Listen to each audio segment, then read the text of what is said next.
Hello, welcome back to the channel, and if you are watching, please like and subscribe. So this is a 2009 BMW 335. Well, it was, but there's not really a guide on how to remove the subframe, and I figured before I get rid of this today and junk it, I might as well show everyone how to remove the subframe. So this will be a quick guide on how to remove the subframe. So if you know, this is the n54 engine, stock turbos, in my 1 series. So first step first is you put this hook and you just put it in there. It's too easy. And then from that point, you're gonna either want to get an engine hoist, or what I recommend, an engine bar.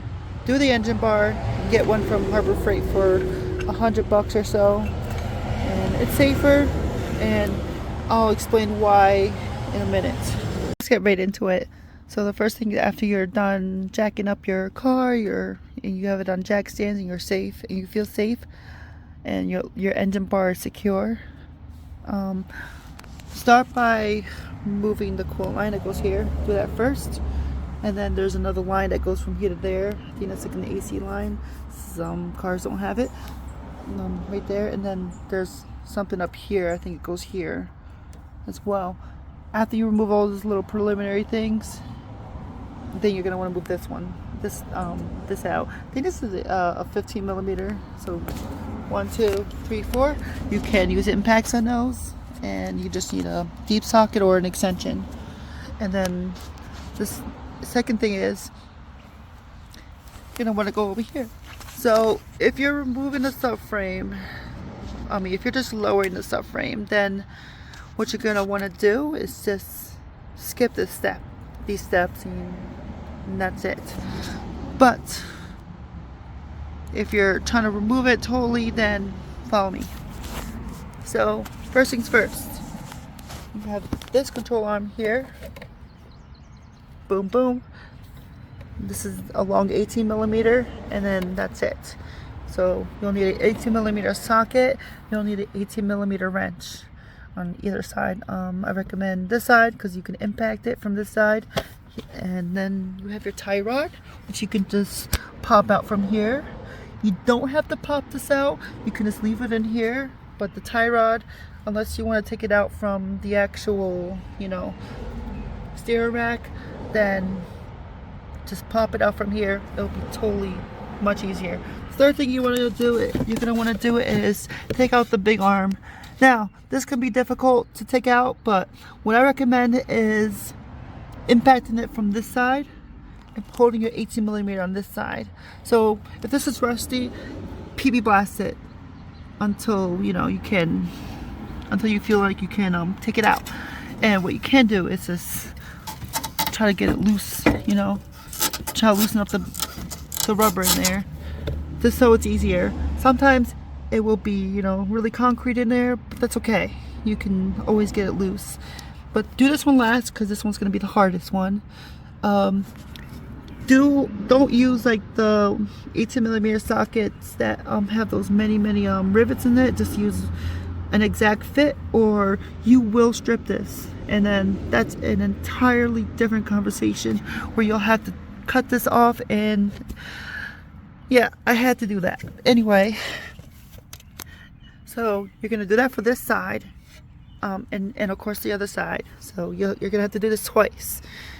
After that, you don't have to remove the shock, but after that, you'll have these right here. So you'll be looking from under here. Yep. So these are also 18 millimeters. So 18 millimeters are very important. I recommend an exact fit deep socket. So you'll have 1. You'll have 2. This one's missing, of course, because I had to reuse it. And then you'll have 3. So do this first. Do the second. Do that one third. And while you have that done, make sure you're supporting your subframe from this side. And then from this side is literally the exact same thing. 1, 2, oh, that one's there. And then 3. And that's pretty much it. After you're done, you'll have to look at your engine mounts. So your engine mount sit here and here. So from this engine mount, for example, you'll have something like this. There's a Torx bolt. It'll be in here, connected to the engine mount, and then you just take it out. You can impact these. These don't need to be super tight, but there's a torque spec, but don't know it right now. After that, this is the last thing you'll have to do is remove the steering rack. So the steering rack is pretty easy. So from this side, you'll have your subframe jacked up. Just lower it a little bit. You don't have to do too much. Have this side supported as well, maybe with a spare jack stand or pallet jack or whatever. Lower this side, it'll be a lot easier. Then you're going to want to put, I think this is a 15. Put a 15mm wrench in there, you know, the circular side. And then underneath, it's one of these again. So it's literally just like that. And then boom. After you're done, move the side first. So you're literally just gonna pull, you know, I'm pushing, but you're gonna pull and then get it out of here. Don't try to bend it, don't try to lower it with this on, it will not work. Just pull. If you can't pull, then take a little screwdriver, put it there, and just, you know, give it a couple whacks. Not hard whacks, just like subtle whacks so it can just break. Now, after that, you can lower your subframe. So get your jack stand, start lowering it, and that's it. Lower it slowly in case something's hemmed up on it, like electrical wires or whatever. So from that point on, this is the hard part, because we're going to have to do everything in reverse. Now, this is tricky, because you're going to want to jack your subframe up. Okay? Keep this jacked up, keep that jacked up, but not tight to the subframe. Now, the reason this is going to be tricky because the wheels have to be in the air. You don't have to actually have the wheels on, but this has to be airborne or it won't work. Or perhaps, you know, off the subframe, or it just won't work, because lining this up is a really tricky process if you don't know what you're doing. So after you line it up, you could use a screwdriver, like a long screwdriver, like those long flat heads you can just buy from Home Depot or Lowe's, and just finagle it. What I do, I'm gonna use this as an example. No, you can use it from here. You put your screwdriver in here, and then you can just manipulate it wherever you want to go, and then once you get it lined up, jack it up until you can line up with these holes. Now there's rivets down here, like a hole that pokes down, so this is lined right in, and then you'll just get it in there. Now that's the key, you have to line these up first. You have to put these in first.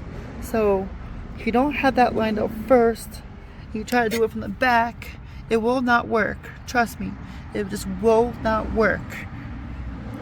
It just won't line up. So bolt this one in first, this one in second, and then do the other side. Bolt this one first and this one second. And these ones are last. Don't even touch these until you figure these two out. Now that's just the tricky part. Then everything's in reverse. You're gonna want to put your control arms in first, and whatever else you took out. And then you're gonna want to put this in. I recommend doing this before you actually bolt these in, but you can pick and choose your poison. You could definitely slip a what's it called in there, a wrench in there, but you'll have to finagle your screw to come up here, hold this, then you're just gonna have to like hope that you can place the nut on top of the screw, or you can just lower this a little bit after you have everything lined up. You don't have to take this all the way out, you can just leave this in there but screwed down a little bit, because these bolts are freaking long. Then you get to sneak your hand in there, and there's plenty of room. Trust me, there's plenty of room. And then you secure these down. You don't have to do it too tight. I use like a half drive impact, and it works. It has not come off. And then after that, after you have 1, 2, 3, 4, 5, 6 screwed in, it's time to put your engine mounts in. So I'm going to use this side because it's clear. These are not hard to line up, but this is where your pump jack comes in, and you can just pump your jack on the engine and set it in there if it's not already set in there. Most of the time it just sets right in there. You just have to do a little manipulation just to move it. You can use a screwdriver, whatever, or when it's setting in there, just tap it in there with your hand, and then it goes in there. Then you just put these in on both sides, and that's it. Now, I'm not sure you can see that, but that's how you're gonna see it from the bottom. They're hidden in there, but they're there. After that, then you could just connect everything else up. Like this goes first, 1, 2. Then there's something right here.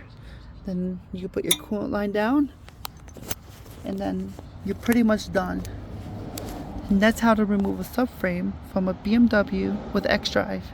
This can work for E46s, 328s, X5s.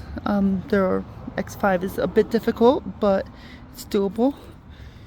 And pretty much most all-wheel drive vehicles. If you like this content, please like, subscribe, and if you want, comment below, say that I did a good job, and any feedback, just comment below. Thank you. Have a good day.